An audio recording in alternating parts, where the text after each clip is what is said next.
This is an interesting story to me, Josh, because on one hand it acknowledges that people are starting their sort of interneting, I made up that verb, on Facebook. But Facebook wanted to take maybe more control of what happens when they're done with Facebook. Absolutely. Facebook has an obvious interest in getting you to come back to Facebook regularly and not to leave, really. So the idea that that news was built around linking and sending people to publisher websites is something that they're interested in getting rid of. They say that websites of publishers are subpar, their mobile experiences load too slowly, and they think that bringing that content into Facebook can give a better experience for users and obviously make Facebook some more money along the way. Yeah, I mean, I've often heard Mark Zuckerberg talk about this notion of Facebook as a newspaper, as Facebook the place where you get all the information that's relevant to you, and Facebook will guide you to the things that matter to you. Is that the goal here, or does it just seem like they want the ad dollars, the few ad dollars that journalism is providing right now? Well, I do think they think that news is key to making Facebook a regular, daily, or more than daily habit. I think that's one reason that they're interested in this space. I think beyond that, Facebook has two huge edges over publishers. One is scale, as you mentioned. They're just so enormous. The second is that they have the best set of user data available. They know what you're interested in. They know what you've been looking for and looking at. And they think that they can use that ad technology and that user data to sell ads that are more targeted than the New York Times or BuzzFeed or anyone else could. I think that's the edge that they think that they're seeing, and they want to make sure that there's going to be good content for their users, and they're willing to make this sort of a deal and think they'll come out ahead in the end.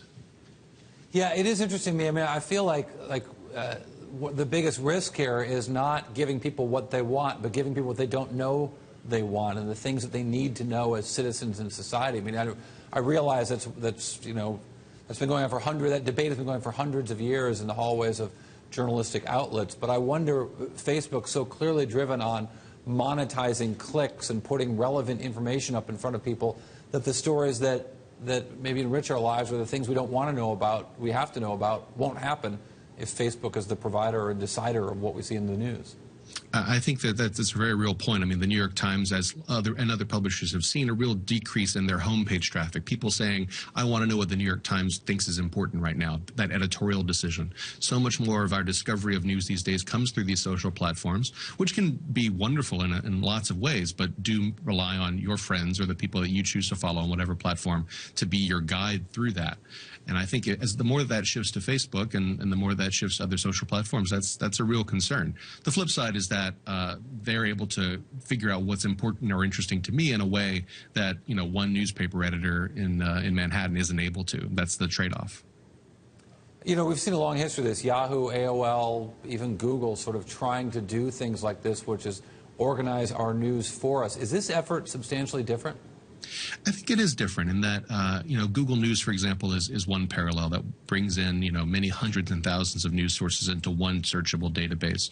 The difference, though, is that Google News, once you find out the news, it sends you on a link to go to nytimes.com or bloomberg.com or some other website. The difference here is they want to keep the entire experience within Facebook. And that's why there has to be a business deal, and that's why companies like the Times are interested in getting that trade-off of better ad technology, better targeting, for a little bit of the loss of independence. I mean, it does seem kind of idiotic to me if the publishers were to hand over the keys to the kingdom, and even if the advertising deal is good now, if digital user habits form around Facebook as the gatekeeper, Facebook can then determine exactly what the future of journalism, of pay will be for all these media outlets. I think you're right that it's very risky, and I think that any publisher that's going into this will be looking to evaluate how it's working and what kind of results it's producing, both financially and in terms of user behavior. I think that the trade-off, though, is that news organizations have been thinking about that same fight. We want to maintain the relationship, the customer attachment point.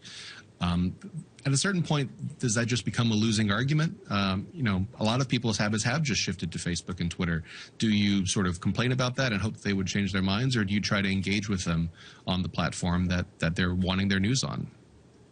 I mean, I don't want to join the chorus ripping on BuzzFeed, but I think it's kind of telling that BuzzFeed, which is optimized towards clicks, not public service, was among the very few quote-unquote journalistic outlets being vetted for this new business. Well, I'll defend BuzzFeed a bit. They certainly do a lot of stuff that doesn't meet Timesian standards, but they also have a lot of really good journalists, and they're trying to move in a direction of having this sort of two tiers of content. The equation is different for BuzzFeed because BuzzFeed doesn't do traditional banner advertising. Having your content appear on Facebook is a different trade-off than it is for the New York Times, for example, which has a paywall, which has a subscription model, which has an entirely different cost structure. It's a different measurement.